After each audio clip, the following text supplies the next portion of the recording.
కోతికి సిపిఆర్ చేసిన ఘటన ఉత్తరప్రదేశ్లో జరిగింది. వడదెబ్బకు అచేతనంగా పడి ఉన్న కోతికి ఓ పోలీస్ ఆఫీసర్ సిపిఆర్ నిర్వహించి దాని ప్రాణాలు రక్షించాడు. ఈ వీడియో ఇప్పుడు సోషల్ మీడియాలో వైరల్ అవుతోంది.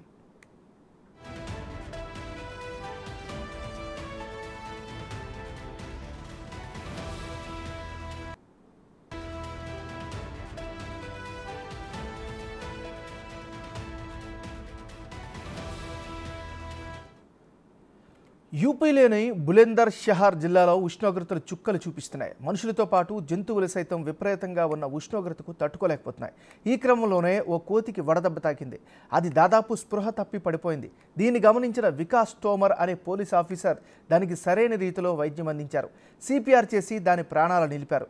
కొద్ది గంటల సేపటి తర్వాత కోతి నెమ్మదిగా స్పృహలోకి వచ్చింది. అయితే ఆ కోతికి సిపిఆర్ చేస్తున్న క్రమంలో మిగతా కోతులు వికాస్ తోమర్ను కాస్తంత ఇబ్బంది పెట్టాయి.